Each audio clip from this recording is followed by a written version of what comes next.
Praise the Lord, ஹல்லேலூயா. கர்த்தருடைய பரிசுத்த நாமத்திற்கு மகிமை உண்டாவதாக. நேற்றும் இன்றும் என்றும் மாறாத ஆண்டவராய் இயேசு கிறிஸ்து நாமத்தினாலே உங்களை வாழ்த்துகிறோம். காவல்துறை குடும்ப ஜெப ஐக்கியத்தின் மூலமாக இந்த 26ஆம் ஆண்டின் உங்களை சந்திப்பதில் மிகுந்த மகிழ்ச்சி அடைகிறோம். இப்பொழுதும் கர்த்தருடைய நாமத்தின் மகிமைக்காக சில பாடல்களை பாடி ஆண்டவரை மகிமைப்படுத்தி கர்த்தருடைய வார்த்தையை பகிர்ந்து கொள்ள, கர்த்தர் கொடுத்த எல்லா கிருபைகளுக்காக நன்றி சொல்லி நாம் துதிப்போமாக, ஜெபிப்போம். நல்ல பிதாவே, உம்மை நன்றியோடு கூட துதிக்கிறோம், ஸ்தோத்திரிக்கிறோம். இந்த ஆசீர்வதிக்கப்பட்ட நாளிலும் உம்முடைய பிள்ளைகளோடு கூட உம்மை ஆராதிக்கவும் பாடவும் ஆண்டவரே நீர் கொடுத்த கிருபைகளுக்காய் ஸ்தோத்திரம். தொடர்ந்து உம்முடைய நாமத்தை மகிமைப்படுத்தும். இந்த ஊழியத்தை நீர் ஆசீர்வதியும் ஆண்டவரே. இதில் பணிபுரிகிற மக்கள் கர்த்தருடைய சமூகத்தில் இதற்காக பிரயாசப்பட்டு இதை நடத்தி வருகிற அருமையான சகோதர சகோதரிகளுக்காக, குடும்பத்திற்காக ஜெபிக்கிறோம். ஆசீர்வதியும். இதை கேட்டுக்கொண்டிருக்கிற எல்லா ஜனங்களுக்காகவும் மகிமைப்படுத்துகிறோம். நன்றி அறிதலோடு நீர் எங்களுக்கு பாராட்டின எல்லா கிருபைகளை நினைத்து ஆண்டவரை துதித்து நாங்கள் உம்முடைய நாமத்தை பகிர்ந்து கொள்ள கர்த்தர் கொடுத்த கிருபைக்காய் ஸ்தோத்திரம். எல்லா துதியும் கனமும் மகிமையும் உமைக்கே உண்டாவதாக. ஆமேன், ஆமேன், அல்லேலூயா. இப்பொழுது சில பாடல்களை பாடி கர்த்தரை மகிமைப்படுத்துவோம். உலகத்திலே தனியாக பிறந்தோம், குடும்பமாய் கர்த்தர் நம்மை வாழ வைத்தார், ஆசீர்வதிக்கிறார். இன்றும் அவருடைய சமூகத்திலே நாம் கடந்து வரும்படி நமக்கு கொடுத்த கிருபைகளுக்காக நன்றி சொல்லுவோம். ஒரு மனிதனுடைய வாழ்க்கையிலே ஆண்டவர் செய்த நன்மைகள் ஏராளம் என்பதை நாம் ஒவ்வொரு நாள் உணர்ந்து கர்த்தர் நமக்கு பாராட்டின கிருபைகளை நினைத்து நாம் அவரை பாடி மகிழ்வோம்.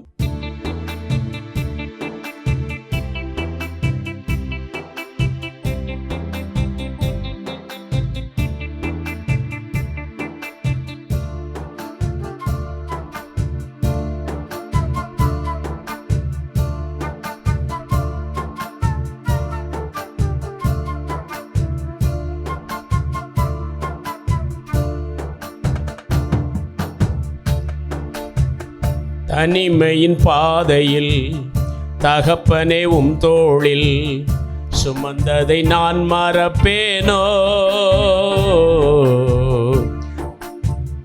சுமந்ததை நான் மறப்பேனோ.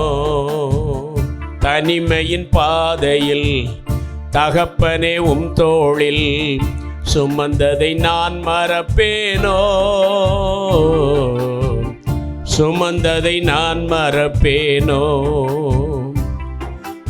எத்தனை அன்பு என்மேல், எத்தனை பாசம் என்மேல், எத்தனை அன்பு என்மேல், எத்தனை பாசம் என்மேல். இதற்கு ஈடு என்ன தருவேன் நான், இதற்கு ஈடு என்ன தருவேன் நான், இதற்கு ஈடு என்ன தருவேன் நான், இதற்கு ஈடு என்ன தருவேன் நான்.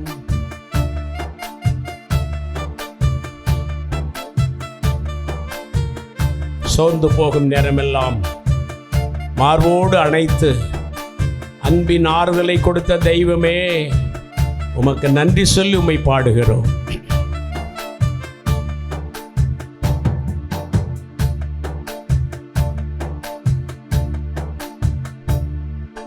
சோர்ந்து போகும் நேரங்களெல்லாம்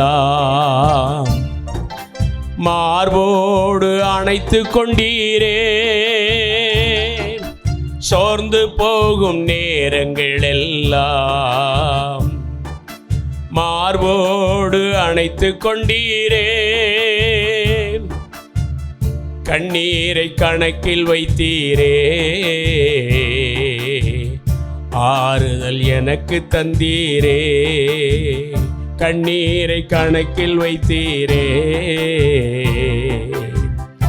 ஆறுதல் எனக்கு தந்தீரே. எத்தனை அன்பு என்மேல், எத்தனை பாசம் என்மேல், எத்தனை அன்பு என்மேல், எத்தனை பாசம் என்மேல். இதற்கு ஈடு என்ன தருவேன் நான்? இதற்கு ஈடு என்ன தருவேன் நான்? இதற்கு ஈடு என்ன தருவேன் நான்? இதற்கு ஈடு என்ன தருவேன் நான்? தனிமையின் பாதையில் தகப்பனே உம் தோளில் சுமந்ததை நான் மறப்பேனோ? சுமந்ததை நான் மறப்பேனோ?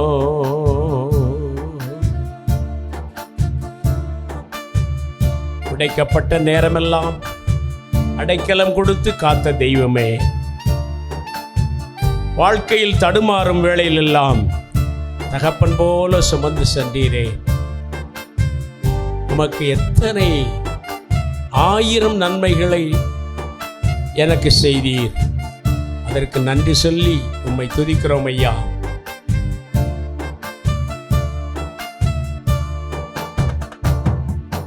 உடைக்கப்பட்ட நேரங்கள் எல்லாம் அடைக்கலம் எனக்கு தந்தீரே. நான் உடைக்கப்பட்ட நேரங்கள் எல்லாம் ஆறுதல் எனக்கு தந்தீரே.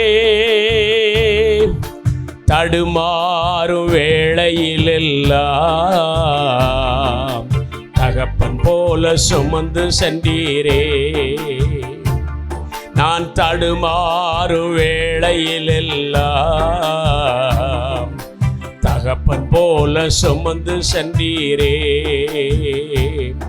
எத்தனை பாசம் என் மேல், எத்தனை அன்பு என் மேல், எத்தனை பாசம் என் மேல். இதற்கு ஈடு என்ன தருவேன் நான்? இதற்கு ஈடு என்ன தருவேன் நான்? இதற்கு ஈடு என்ன தருவேன் நான்? இதற்கு ஈடு என்ன தருவேன் நான்? தனிமையின் பாதையில் தகப்பனே உம் தோளில், தனிமையின் பாதையில் தகப்பனே உம் தோளில் சுமந்ததை நான் மறப்பேனோ? சுமந்ததை நான் மறப்பேனோ? வாழ்க்கையில சோதனைகளும் வேதனைகளும் பெருகினாலும், பலர் சபித்து என்னை தூற்றும் போதெல்லாம் என்னை ஆசீர்வதித்து உயர்த்து மகிழ்ந்தீரப்பா. உம் உள்ளத்துக்குள் என்னை வரைந்தீரே, உம் உள்ளங்கையில் என்னை வரைந்தீரே. அதற்கு ஈடு என்ன தருவேன்?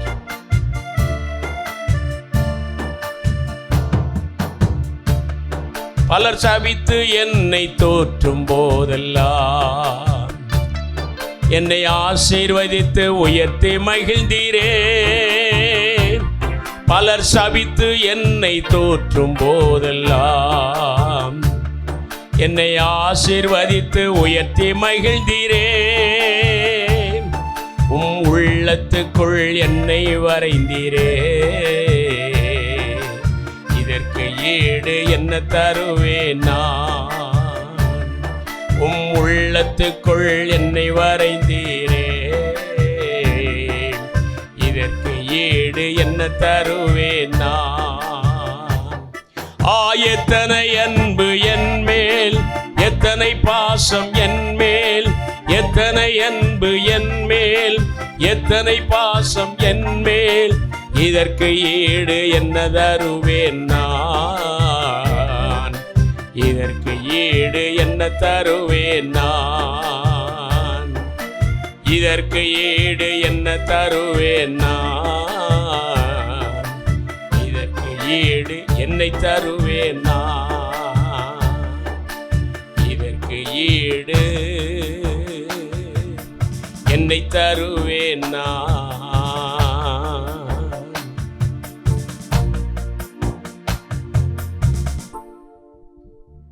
ஆண்டவருக்கு ஈடாக என்ன தரப் போகிறோம்? அவர் சொன்னார், மகனே, உன் இருதயத்தில் வாசம் பண்ண எனக்கு இடங்கொடு என்றார். நம்மை அவருக்கு கொடுக்கும் பொழுது அவர் நம்முடைய வாழ்க்கையின் தனிமையான பாதையிலே, சோர்வான சூழ்நிலைகளிலே, பலவீனப்பட்ட நேரத்திலே தேவன் நம்மை பாதுகாத்து அடைக்கலமும் ஆபத்து காலத்தில் துணையுமாயிருந்து நம்மை மகிழ்விக்கிற அந்த ஆண்டவரை நாம் ஒவ்வொரு நாளும் துதித்து மகிழ தேவன் கிருபை தருவாராக. இப்பொழுதும் ஆவியானவர் நம்மை தேடி வந்த நல்ல நாளை நினைத்து ஒவ்வொரு நிமிஷமும் நாம் அவருக்கு துதி செலுத்தவும் அவரை மகிமைப்படுத்தவும் நாம் கடமை பெற்றுள்ளோம். ஹல்லேலூயா, ஸ்தோத்திரம், ஆமென். ஆண்டவரே, ஹல்லேலூயா, ஹல்லேலூயா. கர்த்தர் நல்லவர், கர்த்தர் நல்லவர், கர்த்தர் நல்லவர். எல்லாரும் தேவ சமூகத்திலே நாம் அவரை நல்லவர் என்று போற்றி மகிமைப்படுத்த தேவன் நமக்கு கிருபை தந்திருக்கிறார். நாம் ஒவ்வொரு நாளும் அவரை துதிக்கும் போதெல்லாம் தேவ பலன் நம்மை ஆட்கொள்வதை நாம் காண முடியும். 1000 துதி எடுத்தாலும் நம்முடைய வாழ்நாள் போதாது. அவரோடு கூட மகிழ்ந்திருக்கத்தக்கதாக கர்த்தர் நம்மை அழைத்திருக்கிறார். அவருடைய பரிசுத்த நாமத்திற்கு மகிமை உண்டாகட்டும்.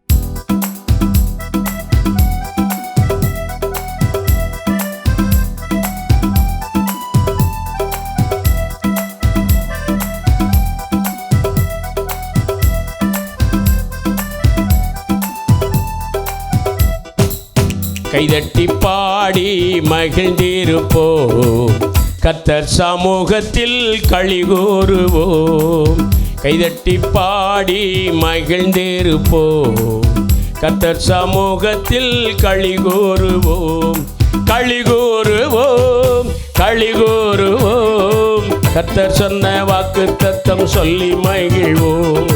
களிகூறுவோம், களிகூறுவோம், கவலைகள் மறந்து களிகூறுவோம். கைதட்டி பாடி மகிழ்ந்திருப்போம், கர்த்தர் சமூகத்தில் களிகூறுவோம்.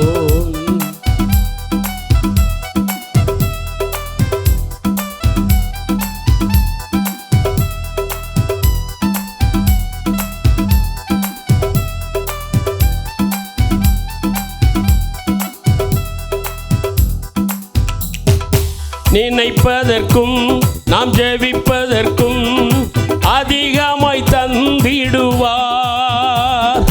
நினைப்பதற்கும் நாம் ஜெபிப்பதற்கும் அதிகமாய் செய்திடுவார்.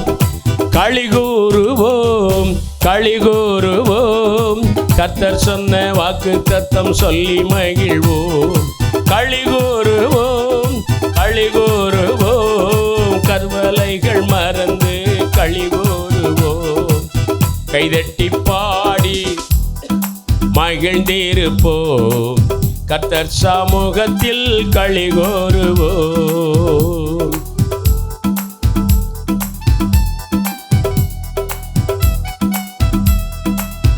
பயப்படாதே, உன்னை மீட்டுக் கொண்டேன், எனக்கே நீ சொந்தம் என்று சொல்லி ஆண்டவர் நம்மை அழைத்த நல்ல தயவை எண்ணி மகிமைப்படுத்தி பாடுவோம். பயப்படாதே, உன்னை மீட்டுக் கொண்டேன், எனக்கே நீ சொந்தம் என்றார். பயப்படாதே, உன்னை மீட்டுக் கொண்டேன், எனக்கே நீ சொந்தம் என்றார். களிகூறுவோம், களிகூறுவோம், கர்த்தர் சொன்ன வாக்குத்தத்தம் சொல்லி மகிழ்வோம்.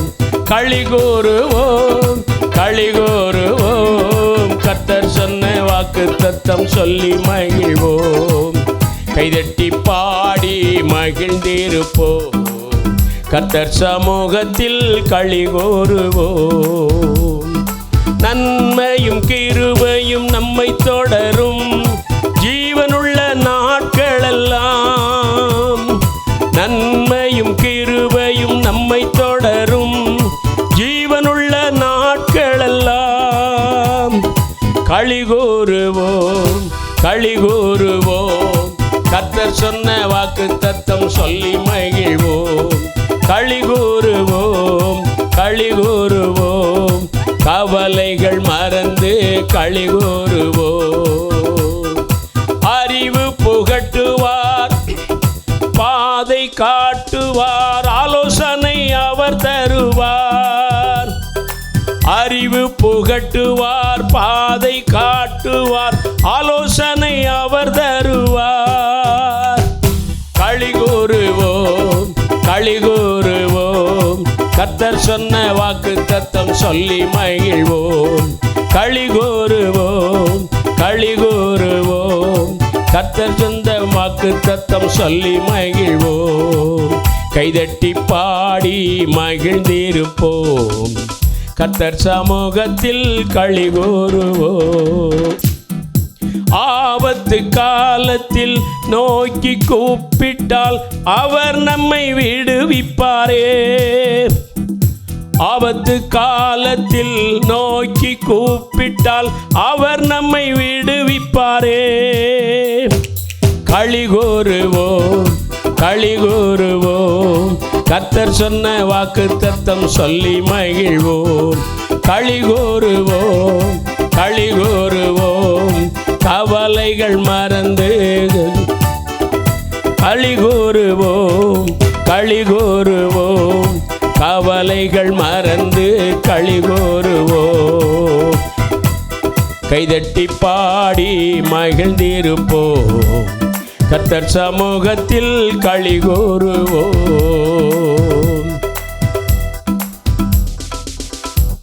ஆண்டவருடைய சமூகத்திலே நாம் எப்பொழுதும் ஆடி பாடி கர்த்தரை மகிமைப்படுத்தவும், அவருடைய சமூகத்தை உயர்த்தவும், கர்த்தர் கொடுத்த நல்ல ஜீவனுக்காக நாம் நன்றி சொல்லி அவரை மகிமைப்படுத்தி சற்று நேரம் ஆண்டவரை நாம் நோக்கி பார்த்து நம்முடைய விண்ணப்பங்களை ஏறெடுப்போம். ஹல்லேலூயா.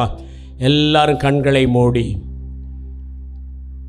தேவ பயத்தோடு கூட கர்த்தர் நமக்கு பாராட்டின எல்லா கிருபைகளுக்காக நன்றி சொல்லி அவரை மகிமைப்படுத்துவோம். ஹல்லேலூயா, ஹல்லேலூயா, ஹல்லேலூயா. கர்த்தர் நல்லவர், துதிகளின் மத்தியிலே வாசம் பண்ணுகிறவரே, தூயாதி தூயவரே, மகிமையின் தேவனே, உம்மை துதிக்கிறோம், ஸ்தோத்தரிக்கிறோம். ஆண்டவரே, மகத்துவமுள்ள ராஜாவே, உம்மை துதிக்கிறோம். ராஜாதி ராஜரும் கர்த்தாதி கர்த்தருமாகிய எங்கள் தெய்வமே, உம்மை நன்றியோடு கூட துதிக்கிறோம், ஸ்தோத்தரிக்கிறோம். ஆண்டவரே, எல்லா நேரங்களில் எங்களை பாதுகாத்து வருகிற தெய்வமே, உம்மை நன்றியோடு கூட துதிக்கிறோம், ஸ்தோத்தரிக்கிறோம், ஸ்தோத்தரிக்கிறோம், ஸ்தோத்தரிக்கிறோம். ஹல்லேலூயா, ஹல்லேலூயா, ஹல்லேலூயா, ஹல்லேலூயா. ஓ கர்த்தர் நல்லவர், கர்த்தர் நல்லவர், கர்த்தர் நல்லவர், நல்லவர், நல்லவர். ஹல்லேலூயா, ஹல்லேலூயா. காலையும் மாலையும் எவ்வேளையும் உம்மை துதிக்கத்தக்கதான பலனை எங்களுக்கு கொடுத்தீர், அதற்காய் ஸ்தோத்திரம். ஆண்டவரே, ஹல்லேலூயா. உம்மைத்தான் நம்பி இருக்கிறோம் தகப்பனே.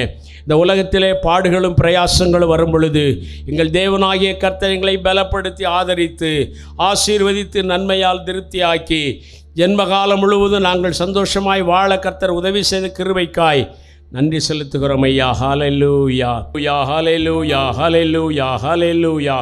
ஓ கர்த்தர் நல்லவர், கர்த்தர் நல்லவர், கர்த்தர் நல்லவர். ஹல்லேலூயா, ஹல்லேலூயா, ஹல்லேலூயா, ஹல்லேலூயா. நன்றியோடு கூட துதிக்கிறோம், ஸ்தோத்தரிக்கிறோம், ஸ்தோத்தரிக்கிறோம். ஆண்டவரே, ஹல்லேலூயா, ஹல்லேலூயா. தெய்வமே, உம்மை துதிக்கிறோம், துதிக்கிறோம், துதிக்கிறோம், துதிக்கிறோம், துதிக்கிறோம், துதிக்கிறோம். ஹல்லேலூயா. நன்றி, நன்றி, நன்றி, நன்றி, நன்றி சொல்லுகிறோம் நாதா. நாவாலே துதிக்கிறோம் நாதா என்று சொல்லி உம்மை நன்றியோடு கூட துதிக்கிறோம் ஐயா. ஹல்லேலூயா, ஹல்லேலூயா, ஹல்லேலூயா. நன்றி என்று சொல்லுகிறோம் நாதா, நாவாலே துதிக்கிறோம் நாதா. ஆண்டவருக்கு நாம் எப்பொழுது நன்றி உள்ளவர்களாயிருப்போம். ஏனென்றால் அவர் செய்த நன்மைகள் 1000. இத்தனை ஆண்டுகள் நம்மை வழிநடத்தி இந்த புதிய ஆண்டிற்குள்ளே கொண்டு வந்த தெய்வத்தை நாம் எல்லாரும் நன்றி சொல்லி அவரை மகிமைப்படுத்தி பாடுவோம். அவரை ஆராதிக்க தேவன் கொடுத்த கிருபைக்காய் ஸ்தோத்திரம். ஆண்டவரே,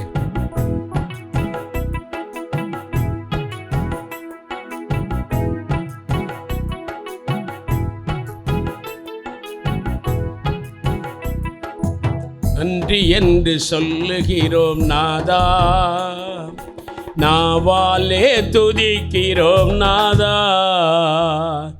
நன்றி என்று சொல்லுகிறோம் நாதா, நாவாலே துதிக்கிறோம் நாதா. நன்றி இயேசு ராஜா, நன்றி இயேசு ராஜா. நன்றி நன்றி இயேசு ராஜா, நன்றி இயேசு ராஜா. கடந்த நாட்கள் காத்தீரே நன்றி ஐயா, புதிய நாளை தந்தீரே நன்றி ராஜா. கடந்த நாட்கள் காத்தீரே நன்றி ராஜா, புதிய நாளை தந்தீரே நன்றி ராஜா. நன்றி என்று சொல்லுகிறோம் நாதா, நாவாலே துதிக்கிறோம் நாதா. உமக்கு நன்றி என்று சொல்லுகிறோம் நாதா, நாவாலே துதிக்கிறோம் நாதா. தனிமையிலே துணை நின்றீர் நன்றி ராஜா, தனிமையிலே துணை நின்றீர் நன்றி ராஜா. தாயை போல் தேற்றினீர் நன்றி ராஜா, ஒரு தாயை போல் தேற்றினீர் நன்றி ராஜா. நன்றி என்று சொல்லுகிறோம் நாதா, நாவாலே துதிக்கிறோம் நாதா. நன்றி என்று சொல்லுகிறோம் நாதா, நாவாலே துதிக்கிறோம் நாதா. புது வாழ்வு தந்தீரே நன்றி ராஜா, புது வாழ்வு தந்தீரே நன்றி ராஜா.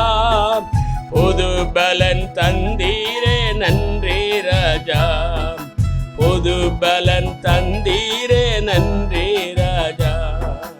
நன்றி என்று சொல்லுகிறோம் நாதா, நாவாலே துதிக்கிறோம் நாதா.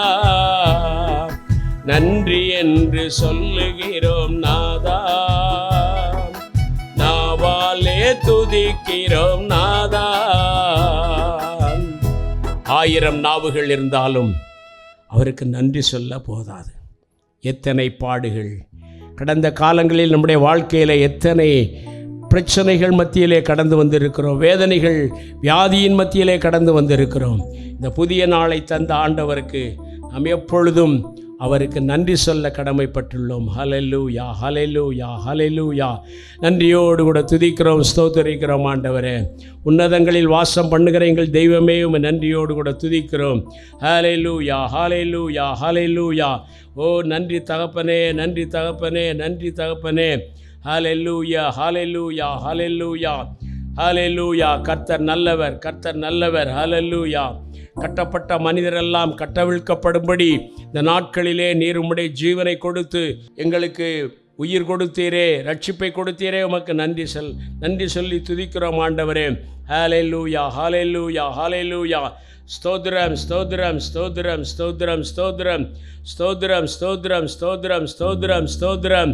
ஹல்லேலூயா, ஹல்லேலூயா, ஹல்லேலூயா, ஹல்லேலூயா, ஹல்லேலூயா, ஹல்லேலூயா.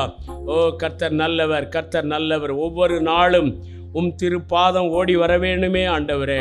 உமது வசனம் தியானம் செய்து உமக்காய் வாழ வேண்டும் என்று நாங்கள் விரும்புகிறோம். அதையே நீர் எங்களுக்கு கிருபையாய் வழிநடத்தி கொடுப்பீராக. ஹல்லேலூயா. இரவும் பகலும் ஆவியிலே ஜெபிக்கத்தக்கதான கிருபைகளை தாரும். ஜீவ நதியாய் பாய்ந்து பிறரை வாழ வைக்க எங்களுக்கு கிருபைகளை தாரும். ஹல்லேலூயா, ஹல்லேலூயா, ஹல்லேலூயா. ஆமென். நன்றி ஆண்டவரே, நன்றி ஆண்டவரே. நாமம் பாடணுமே ராஜா, உம்மையே துதிக்கணுமே. நாமம் பாடணுமே ராஜா, உம்மையே துதிக்கணுமே. உம்மை போல் வாழணுமே. ஒவ்வொரு நாளும் திருப்பாதம் ஓடி வர வேணுமே. உமது வசனம் தியானம் செய்து உமக்காய் வாழணுமே. ஒவ்வொரு வாழும் ஓடி வந்து உம்மையே துதிக்கணுமே. இரவும் பகலும் ஆவியிலே நான் நிரம்பி ஜெபிக்கணுமே. ஜெபிக்கணுமே.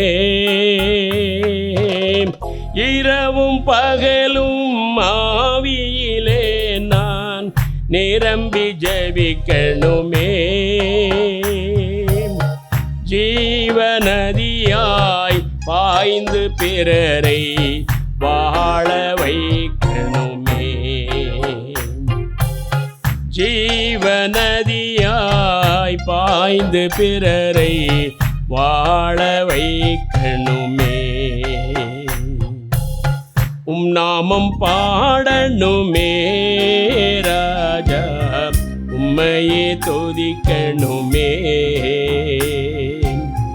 உம்மை போல் வாழணுமே. ஆமென், அல்லேலூயா. எங்களை ரட்சித்ததற்கு ஒரு நோக்கம் உண்டு ஆண்டவரே. ஒவ்வொரு நாளும் பிறரை மகிழ்ச்சியோடு ஆண்டவருக்குள் வழிநடத்த எங்களுக்கு கிருபையும் பலனும் தரும்படி இந்த நாட்களிலே ஜெபிக்கிறோம். ஹல்லேலூயா. ஸ்தோத்திரம், ஸ்தோத்திரம். நீர் செய்த நன்மைகளுக்காய் நன்றி சொல்லி உம்மை துதிக்கிறோம் ஆண்டவரே. தொடர்ந்து உம்முடைய கரத்தில் எங்களை தாழ்த்தி ஒப்பு கொடுக்கிறோம். ஒரு சில ஜெப குறிப்புகளை நாங்கள் ஏறெடுக்க கர்த்தர் கிருபை தாரும். எங்களை நேசிக்கும் நல்ல தகப்பனே, இந்த நாட்களிலே உலகம் ஒரு பயங்கரமான சூழ்நிலைக்கு நேராய் கடந்து போகிறது. ஆவியானவர் தாமே உம்முடைய ஜனங்களை பாதுகாத்து வருவதற்காய் நன்றி செலுத்துகிறோம். எல்லா நாட்களிலும் கிருபையாய் எங்களுக்கு ஜீவனை கொடுத்ததற்காய் ஸ்தோத்திரம் ஆண்டவரே. தொடர்ந்து இந்த காவல்துறை ஊழியத்தை நீர் ஆசீர்வதியும். ஆங்காங்கே நடக்கிற ஜெப கூடுகைகளை கர்த்தர் ஆசீர்வதித்து நன்மையால் நிரப்பும்படி நாங்கள் ஜெபிக்கிறோம். ரட்சிக்கப்படாத ஜனங்கள் ரட்சிக்கப்பட வேண்டும். காவல்துறையிலே இன்றும் எத்தனையோ பாவத்திற்கு அடிமையாயிருக்கிற எங்களுடைய நண்பர்களை நீர் ரட்சித்து உம்முடைய கிருபையினாலே அவர்களை உமக்கு நேராக திருப்பி அவர்களை ஆசீர்வதிக்கும்படி நாங்கள் ஜெபிக்கிறோம். எல்லா சூழ்நிலைகள் மத்தியிலும் காவல்துறையிலே பாதுகாப்பை நீர் கொடுப்பீராக. இரவும் பகலும் பணியில் இருக்கிற பிள்ளைகள் ஆண்டவரை உம்முடைய கரத்தினால் பாதுகாக்கப்படுவார்களாக. ஆபத்துக்களும் சோதனைகளுக்கும் மத்தியிலும் ஆண்டவரே அவர்கள் தங்களுடைய கடமையை ஒழுங்காய் செய்ய கர்த்தர் அவர்களுக்கு கிருபையும் அனுக்கிரகமும் பண்ணும்படி ஜெபிக்கிறோம். இயேசு கிறிஸ்துவின் நாமத்தினாலே உலகம் முழுவதும் உள்ள எல்லா ஜனங்களுக்கும் ஒரு சமாதானத்தை அருளும்படியாக ஜெபிக்கிறோம். ஹல்லேலூயா. ஆங்காங்கே யுத்தங்களும் ஆண்டவரை யுத்தத்தின் செய்திகளையும் கேள்விப்படுகிறோம். உலகம் முழுவதும் சமாதானம் இல்லாமல் இருப்பதை நாங்கள் பார்க்கிறோம். ஆண்டவரை எங்களுடைய வாழ்க்கையில் கொடுத்த சமாதானமும் சந்தோஷமும் எல்லா ஜனங்களுக்கும் கொடுக்கத்தக்கதாக நீர் கிருபை புரிவீராக. உம்முடைய கரத்தில் ஒப்பு கொடுக்கிறோம். தேவ சமூகம் எங்களோடு இருப்பதற்காய் நன்றி செலுத்துகிறோம். ஆவியானவருடைய கரங்களிலே நாங்கள் ஒப்பு கொடுக்கிறோம். இயேசு கிறிஸ்துவின் நாமத்தில் பிதாவே, ஆமென். ஹல்லேலூயா. கர்த்தருடைய பரிசுத்த நாமத்திற்கு மகிமை உண்டாகட்டும். இந்த நாளிலும் உங்களோடு கூட சில வார்த்தைகளை பகிர்ந்து கொள்ளும்படி விரும்புகிறோம். தேவ ஆவியானவர் தாமே நம்மை பலப்படுத்துவாராக. கர்த்தருடைய பரிசுத்த நாமத்திற்கு மகிமை உண்டாகட்டும். இந்த நாளிலே ஒரு அருமையான சாட்சியோடு கூட கர்த்தருடைய வார்த்தையை பகிர்ந்து கொள்ளும்படியாய் நான் விரும்புகிறேன். கடந்த டிசம்பர் மாதத்தில் பிள்ளைகளை பள்ளிக்கு அழைத்து செல்லும் பொழுது நான் கார் ஓட்டி கொண்டு போனேன். ஒரு பயங்கரமான செஸ்ட் பெயின், இருதய வலி இருந்தது.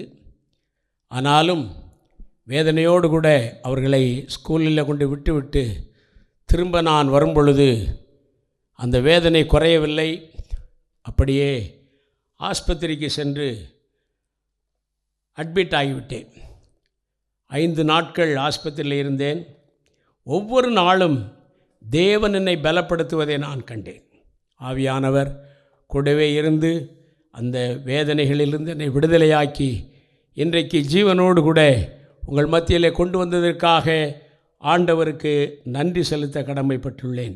தொடர்ந்து எங்களுடைய குடும்பத்திற்காகவும் காவல்துறை குடும்ப ஜெப ஐக்கியத்திற்காகவும் அருமையான இந்த கிராஸ் டிவி ஊழியத்திற்காகவும் நீங்கள் யாவரும் ஜெபித்து கொள்ளும்படி உங்களை அன்போடு கூட கேட்கிறோம். கர்த்தர் தாமே உங்களை ஆசீர்வதிப்பாராக. கர்த்தருடைய பரிசுத்த நாமத்திற்கு மகிமை உண்டாவதாக. இந்த நாளிலும் இந்த காவல்துறை குடும்ப ஜெப ஐக்கியத்தில் நம்மோடு இணைந்து அருமையான தம்பி டேனி அவர்கள் விருதுநகர் மாவட்டத்தில் பணிபுரிகிற எஸ்ஐ வெள்ளைத்துறை அவருடைய புதல்வர். இந்த ஊழியத்திலே பங்கெடுக்க அவருக்கு தேவன் கொடுத்த கிருபைக்காய் ஸ்தோத்திரம். தொடர்ந்து நம்மோடு கூட சில பாடல்களை பாடி ஆண்டவருடைய நாமத்தை மகிமைப்படுத்தும்படி அழைக்கிறேன். கர்த்தர் அவர்களை ஆசீர்வதிப்பாராக. Praise the Lord. தேவனுக்கே மகிமை உண்டாவதாக.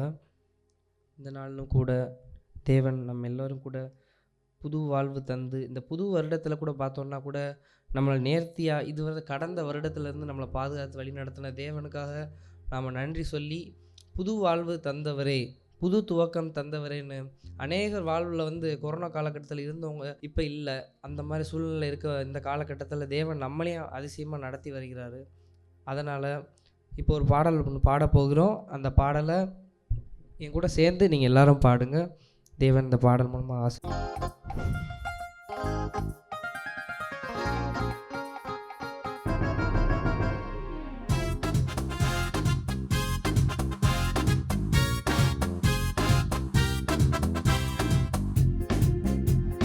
புது வாழ்வு தந்தவரே, புது துவக்கம் தந்தவரே, புது வாழ்வு தந்தவரே, புது துவக்கம் தந்தவரே, நன்றி உமக்கு நன்றி முழு மனதுடன் சொல்கின்றோம்.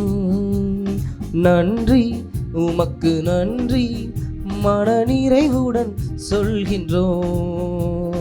நன்றி உமக்கு நன்றி முழு மனதுடன் சொல்கின்றோம். நன்றி உமக்கு நன்றி மனநிறைவுடன் சொல்கின்றோம்.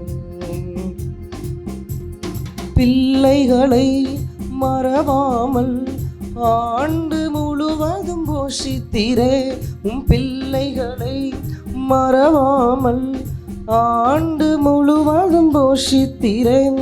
என் குறைவுகளை கிறிஸ்துவுக்குள் மகிமையில் நிறைவாக்கி நடத்தினீரே.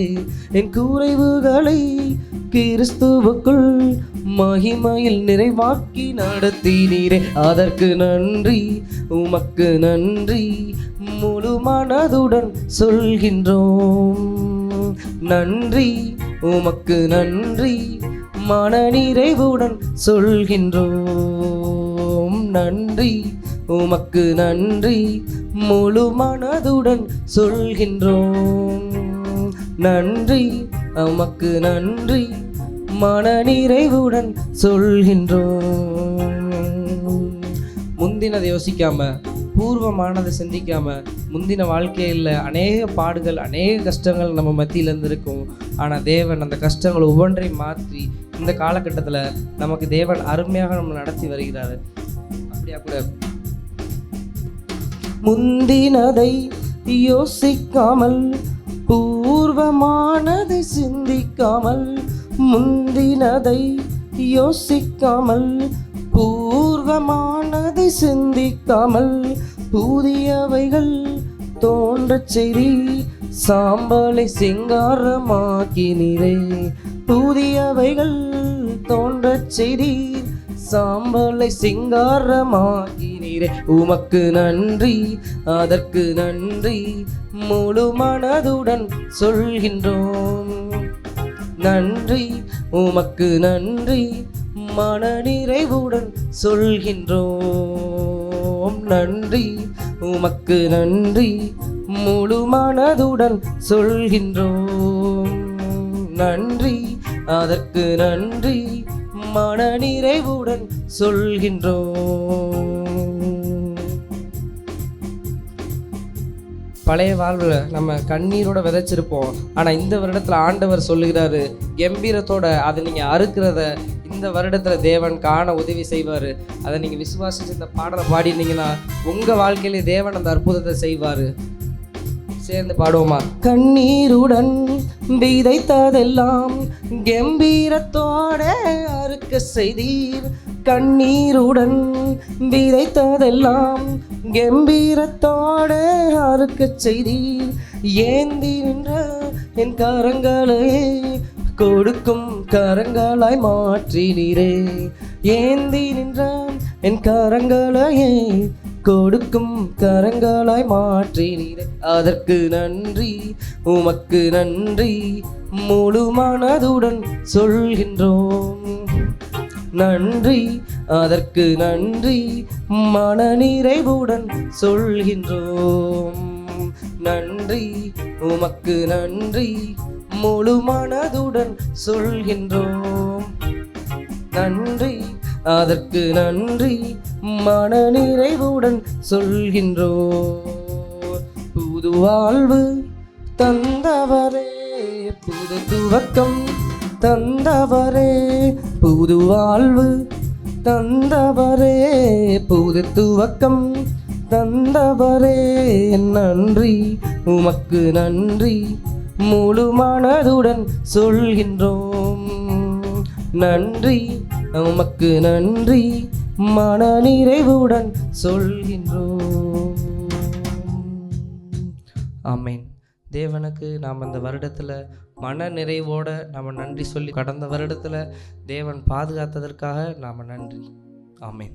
இப்பொழுதும் ஒரு சில வார்த்தைகளோடு நாம் கடந்து வரும் பொழுது இந்த உலகம் எப்படி போய்க்கொண்டிருக்கிறது என்பதை நாம் அறிவோம். உலகத்திலே அன்பு, பாசம் என்பது இப்பொழுது குறைந்து கொண்டே வருகிறது. ஆண்டவர் சொல்கிறார் எபேசு சபைக்கு, நீ ஆதியிலே கொண்டிருந்த அன்பை விட்டாய் என்று உன்மேல் எனக்கு ஒரு குறை உண்டு என்று சொல்லுகிறார். அருமையான தேவ ஜனமே, இதை கேட்டுக்கொண்டிருக்கிற அருமையான பிள்ளைகளே, உங்களுடைய வாழ்க்கையில் இந்த நாட்களில் அன்பு குறைந்து காணப்படுகிறதா என்பதை நாம் அறிந்து கொள்ள வேண்டும். ஒரு உண்மையான அன்பு இந்த உலகத்திலே காணப்படவில்லை. காரணம், ஆதி நாட்களில் இருந்த அந்த ஒரு அன்பு, பாசம் அல்லது ஒருவரை குறித்த கரிசனை இல்லாதபடி நாட்கள் கடந்து போகிறது. ஆனால் இன்றைக்கு உலகம் முக்கியப்படுத்துவது என்னவென்றால் பணம். பணம் இல்லையேல் பிணம் என்று உலகத்திலே சொல்லுவார்கள். அருமையானவர்களே, பணத்தை எப்படி சம்பாதிக்க வேண்டும், அதை எப்படி நாம் கையாள வேண்டும் என்று வேதத்திலே சில காரியங்களை நாம் பார்க்க வேண்டும். ஏனென்றால் கர்த்தருடைய பிள்ளைகளாகிய நாம் இப்படித்தான் வாழ வேண்டும் என்று தேவ ஆவியானவர் நமக்கு சில சட்டதிட்டங்களை கொடுத்திருக்கிறார். நாம் ஆசீர்வதிக்கப்பட வேண்டுமானால் தேவ வார்த்தைக்கு நாம் கீழ்ப்படிதல் அவசியம். தேவ சமூகத்திலே நாம் கீழ்ப்படிந்தால்தான் நமக்கு வருகிற ஆசீர்வாதம் குறைவில்லாமல் வரும். ஆகவே விசுவாசிகளாகிய நாம், கர்த்தருடைய பிள்ளைகள், இந்த உலகத்தில் எப்படி வாழ வேண்டும் என்று நாம் பார்ப்போமானால் நீதிமொழிகளிலே ஒரு காரியம் சொல்லப்படுகிறது. பணம் எப்படி சம்பாதிப்பது, அதை எப்படி நாம் பாதுகாத்து கொள்ளுவது, அதை எப்படி நாம் கர்த்தருக்கென்று மகிமையாய் அந்த ஊழியத்திற்கு செலவழிக்க அல்லது நம் குடும்ப செலவுகளுக்கு அதை பயன்படுத்துவது என்பதை நாம் அறிந்து கொள்ள வேண்டியது அவசியமாக இருக்கிறது. இன்றைக்கு உலகத்தில் பார்த்திங்கன்னா பணம் இருந்தால் தான் அவனுக்கு மதிப்பு, மரியாதை. எவ்வளவு உடன்பிறந்த இரத்த உடன்பிறப்பர்களாக இருந்தாலும் கூட பணம் இல்லையேல் யாரும் அவர்களை பார்ப்பதும் கிடையாது, விசாரிப்பதும் கிடையாது. ஆனால் வேதம் சொல்லுகிறது, அவர் உங்களை விசாரிக்கிறவர். பணம் இருந்தால் தான் இந்த உலகத்தில் விசாரிக்கிறாங்க, பணம் இல்லைன்னா யாரையும் விசாரிப்பதில்லை. ஆனால் நம்மை விசாரிக்க, நம்முடைய எல்லா சூழ்நிலைகளிலும் நம்மை பாதுகாக்க நமக்கு ஒருவர் உண்டு. அவர் இயேசு கிறிஸ்து என்பதை நாம் அறிந்து கொண்டால் இந்த உலகத்திலே பண தேவைகளுக்காக நாம் ஓடி ஆடி அலைய வேண்டிய அவசியமில்லை. பாருங்கள், மனுஷனுடைய வாழ்க்கையில் கிட்டத்தட்ட 60 வயசு வரைக்கும் இல்லை, வேலை கிடைத்த நாட்கள் தொடங்கி அவன் பணத்தை தேடி சம்பாதித்து வைக்கிறான்.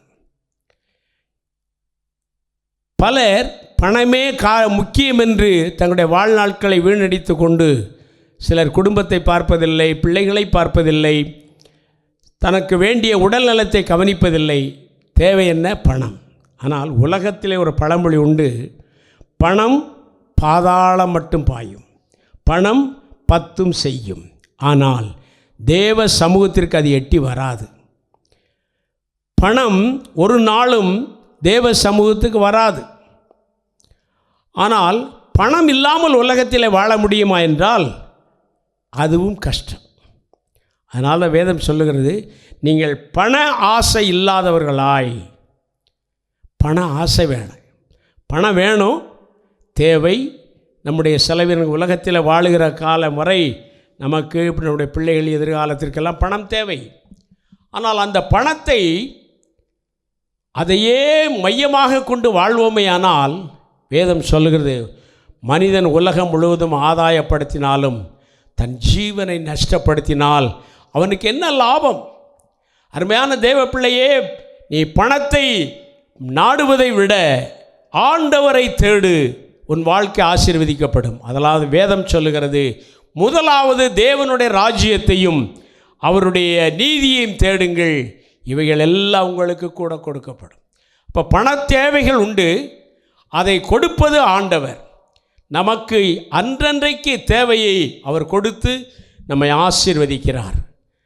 ஆகவே விசுவாசிகளும் ஊழியக்காரர்களும் கர்த்தருடைய பிள்ளைகளும் ஆகிய நாம் பணத்தை எப்படி சம்பாதிக்க வேண்டும், அதை எப்படி பயன்படுத்த வேண்டும் என்று நீதிமொழிகள் 5ஆம் அதிகாரம் 10ஆம் வசனம் சொல்லுகிறது. அந்நியர் உன் செல்வத்தினால் திருப்தி அடைவார்கள், உன் பிரயாசத்தின் பலன் புறத்தியாருடைய வீட்டிலே சேரும். ஆகவே அருமையானவர்களே, அந்நியருக்கு தான் இப்போ பணம் போய் சேருது. ஏனென்றால் நம்முடைய ஜீவ நாட்கள் எவ்வளவு நாட்கள் என்று யாருக்கும் தெரியாது. பிறப்பு நமக்கு சர்டிஃபிகேட் கொடுக்குறாங்க, இந்த வருஷத்தில் இத்தனாம் தேதி பிறந்தார் என்று. ஆனால் இறப்பு என்பது தேவனுடைய கரத்திலே இருக்கிறது. இன்றைக்கு நாம் தேடி சேர்த்து வைக்கிற பணங்கள் நாம் பயன்படுத்துவதற்கு அதிகமாய் முடிவதில்லை. கோடிக்கணக்கில் சேர்க்கிறாங்க. ஆனால் ஒரு நாள் வாழ்க்கையில் இருந்து உலகத்திலிருந்து விடுபடுகிறார்கள். அந்த சொத்துக்களில் யார் அனுபவிப்பது என்று பார்க்கிறோம். அருமையானவர்களே, இன்னும் கர்த்தருடைய நாமத்திலே நாம் பணத்தை பிறருக்காக சேர்த்து வைக்கிறோமோ என்று ஒரு சந்தேகம் வருகிறது. அதுதான் உண்மையாகவும் இருக்கிறது. தேவ சமூகத்திலே நாம் பணத்தை எப்படி சேமிக்க வேண்டும், எப்படி சம்பாதிக்க வேண்டும் என்பதை குறித்து நாம் பார்க்கிறோம். பிரசங்கியின் புத்தகத்திலே, பணப்பிரியன் பணத்தினால் திருப்தி அடைவதில்லை, செல்வ பிரியன் செல்வ பெருக்கினால் திருப்தி அடைவதில்லை, இதுவும் மாயையே. பொருள் பெருகினால் அதை தின்கிறவர்களும் பெறுகிறார்கள், அதை உடையவர்கள் தங்கள் கண்களினால் அதை காண்பதே அன்றி அவர்களுக்கு பிரயோஜனம் என்ன? ஆகவே பணம் எப்படி சேருகிறது, பணத்தினுடைய தன்மை என்ன என்று பார்க்கும் பொழுது, பணப்பிரியம் என்றைக்குமே திருப்தி அடைவதில்லை. 99 ரூபா வச்சுருக்க, இன்னும் 1 ரூபா சேர்த்தா 100 ரூபா ஆகிருமேங்கிறான். சிலர் பணம் இல்லாமல் பசியிலே வாடுகிறார்கள், சாப்பாட்டிற்கு வழி இல்லாதபடி. சிலர் பணத்தை வைத்து கொண்டு என்ன செய்வோம் என்று தெரியாமல் ஆங்காங்கே கள்ளப்பணமாக சேர்த்து வைக்கிறார்கள். ஆனால் அதில் அவனை திருப்தி அடைவதில்லை.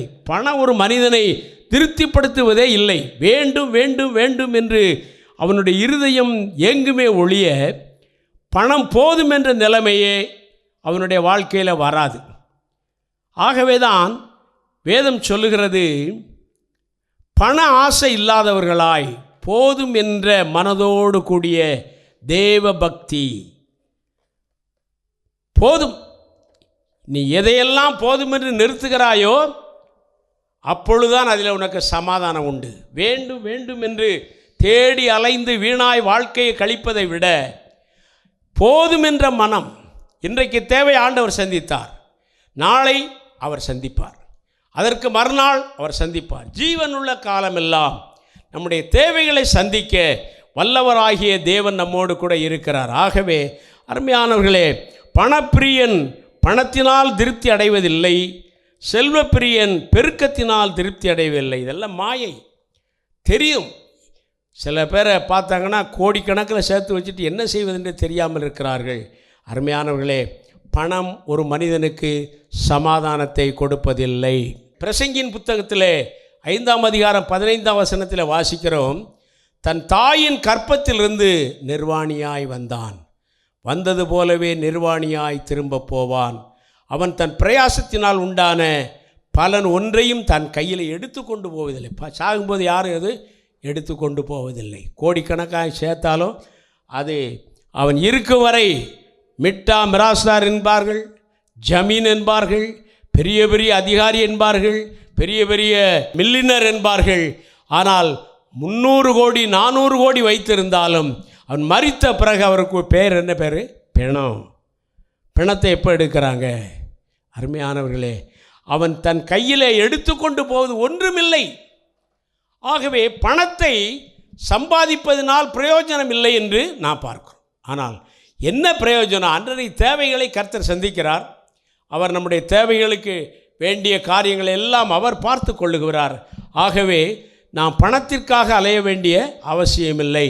பணம் எப்படி சம்பாதிக்கக்கூடாது என்று நாம் சில காரியங்களை நாம் பார்ப்போமே. ஆனால் 1 பேதுரு 4ஆம் அதிகாரம் 15ஆம் வசனத்திலே சொல்லப்படுகிறது. 1 பேதுரு 4:15 பணத்தை என்ன செய்யக்கூடாதான்? திருடக்கூடாது. பணத்தை திருடக்கூடாது. பணம் நியாயமான வழியிலே நாம் சம்பாதிக்க வேண்டும் என்று வேதம் சொல்லுகிறது. 1 பேதுரு 4ஆம் அதிகாரம் 15ஆம் வசனம் பார்க்கும் பொழுது, ஆதலால் உங்களில் ஒருவனும் கொலைபாதகனாயாவது, திருடனாயாவது, பொல்லாங்கு செய்கிறவனாயாவது, அந்நிய காரியங்களில் தலையிட்டு கொண்டவனாவது பாடுபடுகிறவனாக இருக்கக்கூடாது. பாருங்கள், அப்போ பணம் எப்படி சம்பாதிக்கக்கூடாது? திருடி சம்பாதிக்கக்கூடாது. பணத்தை நியாயமான வழியிலே உழைத்து கர்த்தர் கொடுக்கிற பலனை கொண்டு ஆண்டவருடைய சமூகத்திலே நாம் பணத்தை சேமிக்க வேண்டும், பணம் சம்பாதிக்க வேண்டும் என்று வேதம் சொல்லுகிறது. ஏன் இங்கே பணம் சம்பாதிக்கப்படாது? ஒரு காரணம். 6ஆம் அதிகாரம் 19ஆம் வசனம் இப்படி சொல்லுகிறது, பூமியிலே உங்களுக்கு பொக்கிஷங்களை சேர்த்து வைக்க வேண்டாம், அங்கே பூச்சியும் துருவும் அவைகளை கெடுக்கும், அங்கே திருடரும் கன்னமிட்டு திருடுவார்கள். அப்போ பணத்தை சேமிக்கிறது எங்கே சேமிக்கணும்?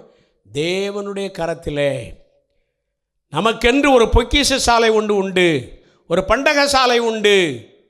நாம் பணத்தை சேர்த்து வைப்பதற்கு ஒரே ஒரு இடம் தேவனுடைய சமூகம் மாத்திரமே.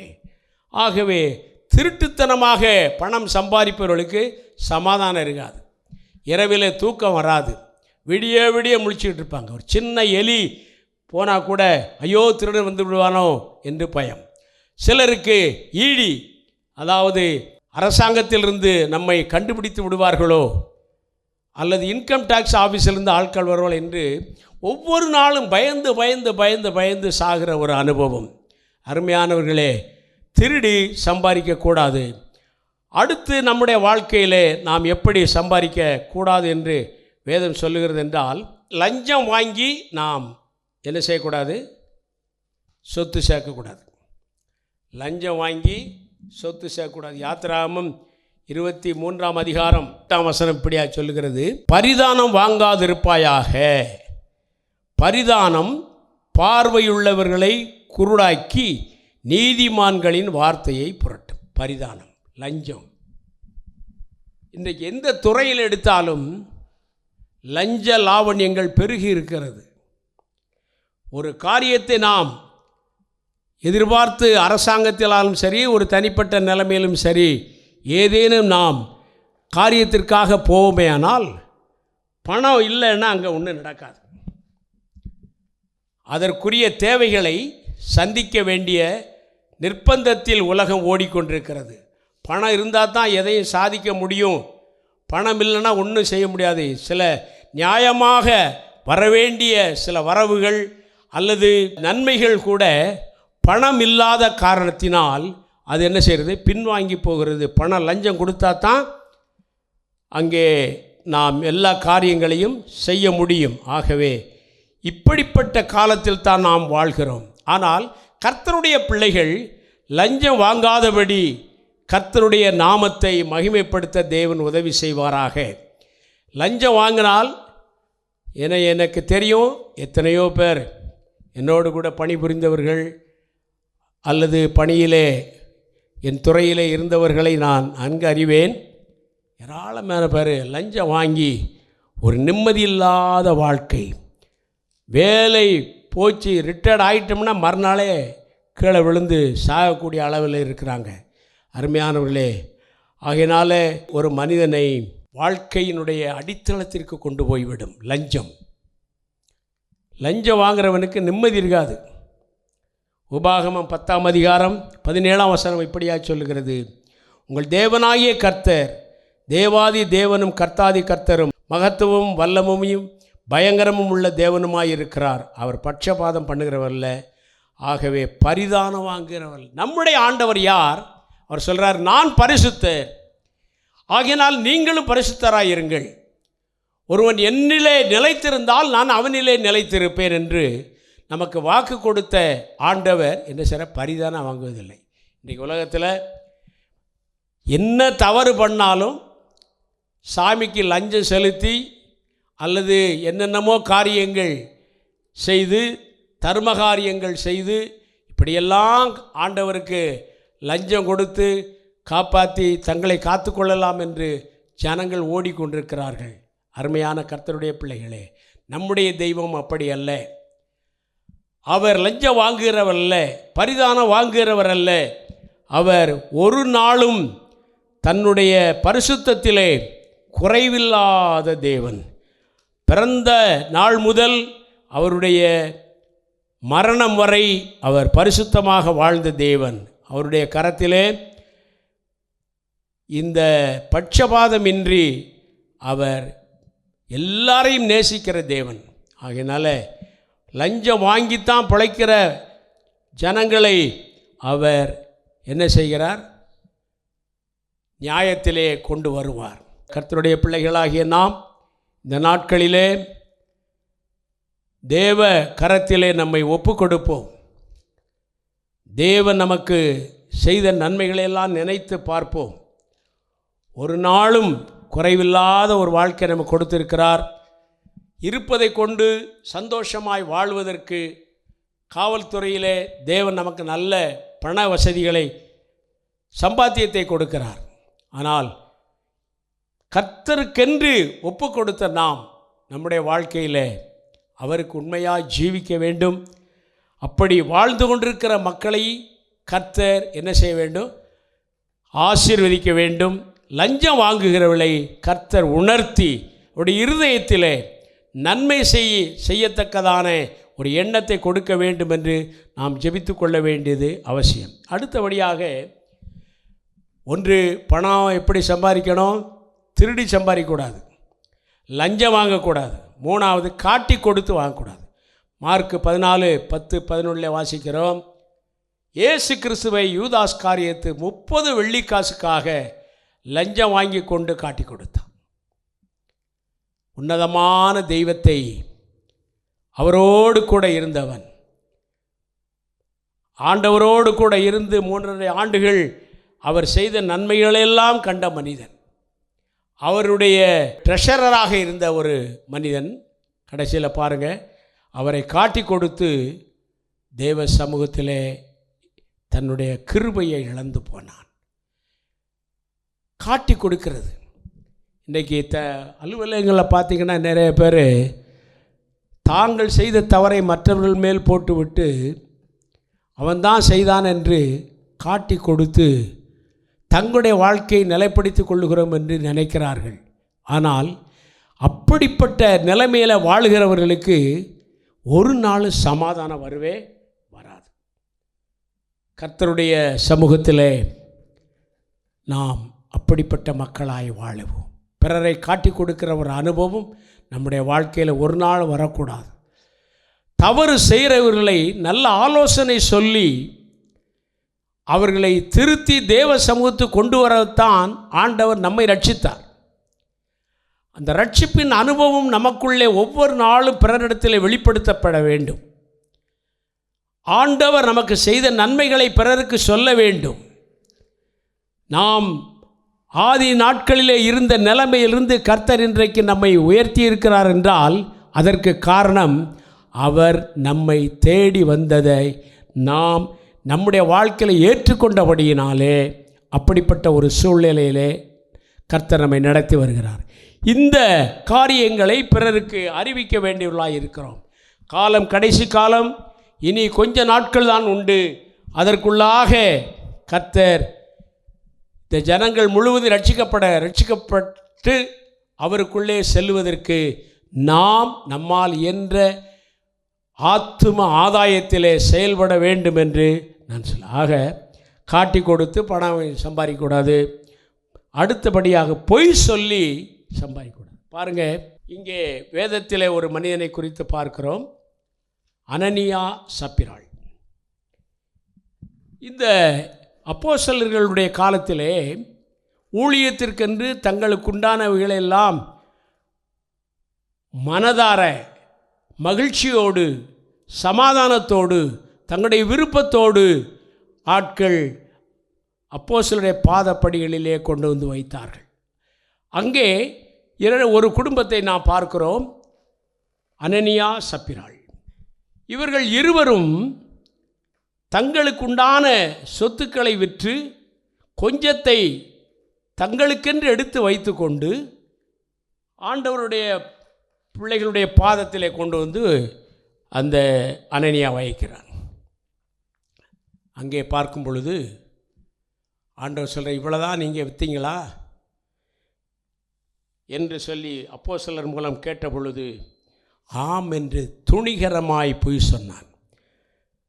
அதன் காரணத்தினால் அவன் அன்றைக்கு மரித்து போனான்.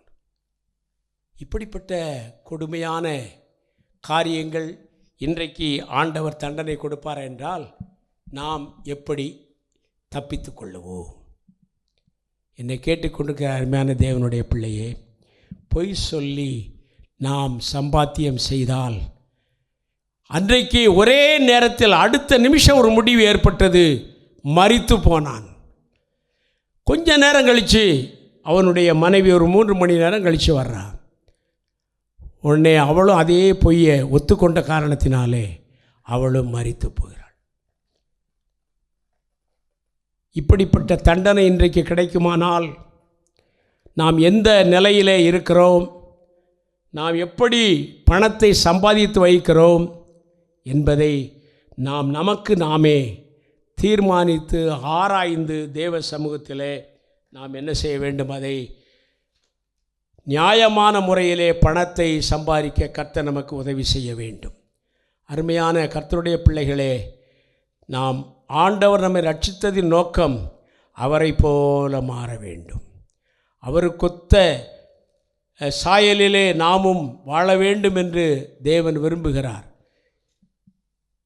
பொய் சொல்லி சம்பாத்தியம் பண்ணினா ஒரு நாளும் வாழ்க்கையில் சமாதானத்தை அடைய முடியாது என்பதை நாம் அறிந்து கொள்ள வேண்டும்.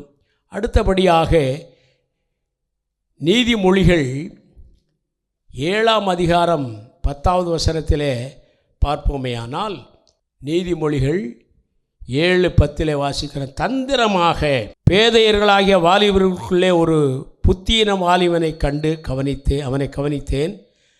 அவன் மாலை மயங்கும் அஸ்தமான நேரத்திலும் இரவின் இருண்ட அந்தகாரத்திலும் அவன் இருக்கும் சந்துக்கடுத்த தெருக்களிலும் சென்று அவள் வீட்டு வழியாய் நடந்து போனான். பாருங்க, ஒரு தெரு வழியே ஒரு வாலிபன் நடந்து போகிறான். போகிற வழியிலே ஒரு வேசி அங்கே உட்கார்ந்திருக்கிறாள். அவள் சொல்கிறா, தந்திரமாக அவங்ககிட்ட போய், என்னுடைய புருஷன் இப்பொழுது வெளியூருக்கு போயிருக்கிறார், பணப்பை எடுத்து கொண்டு போனார், வர நாட்களாகும், ஆயினால் நீர் வாரும், என்னோடு கூட சந்தோஷமாய் கடந்து செல்லலாம் என்று அவனை தந்திரமாக ஏமாற்றி அந்த வாலிபனை தன் வயப்படுத்தி பொய் சொல்லி தந்திரமாய் அவனை தன்னுடைய தவறுக்கு சம்மதிக்க வைக்கிறாள்.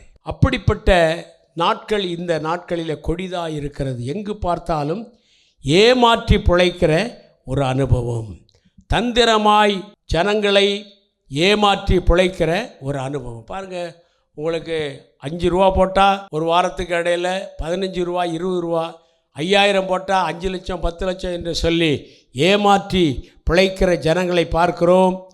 இப்படிப்பட்ட உலகத்தில் எல்லாம் வாழ்ந்து கொண்டிருக்கிறோம். நாம் அப்படிப்பட்ட நிலைமைக்கு கடந்து போகாதபடி கர்த்தர் நமக்கு கொடுத்த மகிழ்ச்சியான வாழ்க்கை போதும் என்று சொல்லி நாம் அவருக்குள்ளே வாழ கர்த்தர் நமக்கு உதவி செய்வாராக.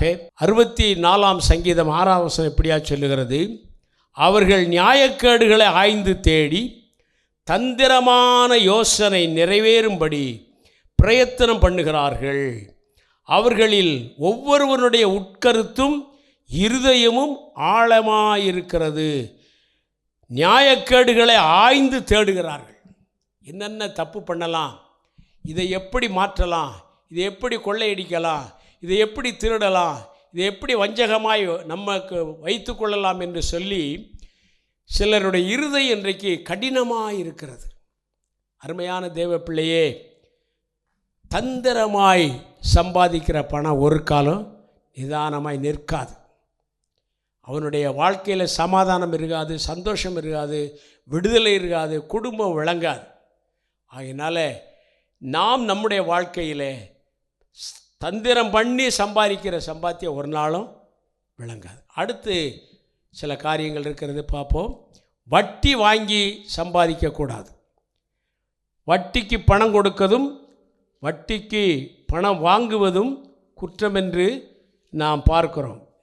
ஒரு கிறிஸ்தவனுக்கு வாழ்க்கையில் வட்டி கொடுக்கிற ஒரு அனுபவம் வரவே கூடாது. அருமையான கர்த்தருடைய பிள்ளையே, சிலர் பாருங்கள், வட்டிக்கு பணத்தை வைத்து கொண்டு 5 வட்டி 10 வட்டி, கம்ப்யூட்டர் வட்டி, மீட்டர் வட்டி என்றெல்லாம் சொல்லி பணத்தை அடுத்தவனை இருதயத்தை கசைக்கு பொழிந்து அவனுடைய வாழ்க்கையில் வெற்றிகரமாக வாழ வேண்டும் என்று மற்றவர்களை கெடுக்கிற அந்த வஞ்சக புத்தி, வட்டி வாங்கி வாழ்கிற வாழ்க்கை ஒரு மனிதனுக்கு இருக்கக்கூடாது என்று வேதம் அழகா சொல்லுகிறது. சங்கீதம் 15ஆம் அதிகாரம் 5ஆம் வசனத்திலே பார்க்கும் பொழுது, தன் பணத்தை வட்டிக்கு கொடாமலும் குற்றமில்லாதவனுக்கு விரோதமாய் பரிதானம் வாங்காமலும் இருக்கிறான். இப்படி செய்கிறவன் என்றென்றைக்கும் அசைக்கப்படுவதில்லை. பாருங்கள், நீதிமான் எப்படி இருக்கிறானா, தன் பணத்தை வட்டிக்கு கொடுப்பதில்லை, குற்றமில்லாதவனுக்கு விரோதமாய் பரிதானம் வாங்க. இன்றைக்கு என்ன, கொலை செய்தால் கூட லஞ்சம் கொடுத்தா என்ன ஆயிடுது, விடுதலை ஆயிடுது. என்ன தப்பு பண்ணாலும் பணம் இருந்தால் என்ன செய்யலாம், விடுதலை அடைந்து விடலாம். கொலைகாரனுக்கு ஏன் ஒருத்தர் சாட்சி சொல்லுவதில்லை? இவன் சொன்னால் அடுத்து வந்து வெட்டுவான், அவனை 6 மாதத்துக்குள்ளே வெளியே போய் சொல்கிறாங்க. இப்படிப்பட்ட நிலைமையில் இருப்பதனால தான் சிலர் தைரியமாய் இருக்கிறார்கள். ஆனால் வேதம் சொல்லுகிறது, பணத்தை வட்டிக்கு கொடாமலும். 15ஆம் அதிகாரம் 1ஆம் வசனத்திலே சொல்லப்படுகிறது, கர்த்தாவே, யார் உம்முடைய கூடாரத்தில் தங்குவான், யார் உம்முடைய பரிசுத்த ஸ்தலத்தில் வாசம் பண்ணுவான்? உத்தமனாய் நடந்து நீதியை நடப்பித்து மனதார சத்தியத்தை பேசுகிறவன் தானே. அப்போ உத்தமனாய் நடக்கிறவன் தான் வட்டிக்கு பணத்தை கொடுக்க மாட்டான், குற்றமில்லாதவனுக்கு விரோதமாக லஞ்சம் வாங்க மாட்டான். இப்படி செய்கிறவன் என்றென்றைக்கு அசைக்கப்படுவதில்லை. அருமையான தேவ பிள்ளையே, இப்படிப்பட்ட ஒரு சூழ்நிலை இருந்தால் நம்மை மாற்றிக்கொள்ள கர்த்தர் உதவி செய்வாராக. அடுத்தபடியாக, யாரையும் மிரட்டி வாங்கிறது. பல ஜனங்களை பயமுறுத்தி அவர்களை விரட்டி வேதனைப்படுத்தி வாங்குகிற அந்த ஒரு அனுபவம் இன்றைக்கு ஜனங்களுக்குள்ளே நிறைய இருக்குது. 7ஆம் அதிகாரம் பிரசங்கியிலே 17ஆம் வசனம் இப்படியா சொல்லுகிறது, மிஞ்சின துஷ்டனாயிராதே, அதிக பேதையுமாயிராதே, உன் காலத்துக்கு முன்னே நீ ஏன் சாக வேண்டும்? அருமையானவர்களே, பிறரை மிரட்டி பணம் வாங்குகிற மனிதன் மிஞ்சின துஷ்டன். மிரட்டி பணம் வாங்கிறது, ஏமாற்றி பணம் வாங்கிறது, பொய் சொல்லி பணம் வாங்கிறது, லஞ்சம் வாங்கி சம்பாதிக்க இப்படிப்பட்ட காரியங்கள் கிறிஸ்தவர்கள் மத்தியிலும் கர்த்தருடைய பிள்ளைகளாகிய நம்முடைய மத்தியிலும் என்ன செய்யக்கூடாது, இருக்கக்கூடாது. அடுத்து அநியாயமாய் ஒருத்தர்கிட்ட பணம் வாங்கக்கூடாது. இல்லாத சொல்லி நீ இதை செய்தாய் என்று சொல்லி அவனை மிரட்டி உருட்டி பணம் வாங்குகிற காரியம் இருக்கக்கூடாது. இப்பொழுது நான் உங்கள் மத்தியில் சொன்ன சில காரியங்கள் இது நம்முடைய அனுபவ வாழ்க்கையில் தேவன் நமக்கு கொடுக்கிற ஒரு நல்ல ஆலோசனை. திருடி சம்பாதிக்க வேண்டாம், லஞ்சம் வாங்கி சம்பாதிக்க வேண்டாம், காட்டி கொடுத்து சம்பாதிக்க வேண்டாம், பொய் சொல்லி பணம் சம்பாதிக்க வேண்டாம், தந்திரமாக பணம் சம்பாதிக்க வேண்டாம், வட்டி வாங்கி பணம் சம்பாதிக்க வேண்டாம்.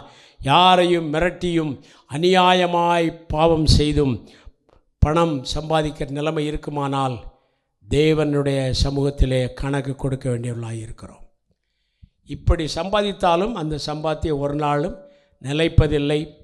இப்படி சம்பாதிக்கிற ஒரு மனிதனுக்கு நிம்மதி என்பது இல்லை.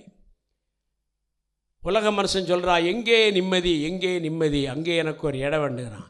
நாம் சொல்கிறோம், உனக்கு நிம்மதி வேணுமா, சமாதானம் வேணுமா, சந்தோஷம் வேணுமா, விடுதலை வேண்டுமா, ஆறுதல் வேண்டுமா, என் ஆண்டவராய் இயேசு உனக்காக மரித்தார், சிலுவையில் தன் ஜீவனை கொடுத்தார், உன்னை ரட்சிக்கும்படி தன்னுடைய ஒரு சொட்டு இரத்தத்தையும் மீதியுள்ள இரத்தத்தையும் அவர் சிந்தி அவர் நமக்கு விடுதலை கொடுத்தார். ஆகவே என்னை கேட்டுக்கொண்டிருக்க அருமையான கர்த்தருடைய பிள்ளைகளே, நம்முடைய வாழ்க்கையிலே அனுபவ ரீதியாக சில காரியங்களை நாம் விட்டுவிட வேண்டியது அவசியம்.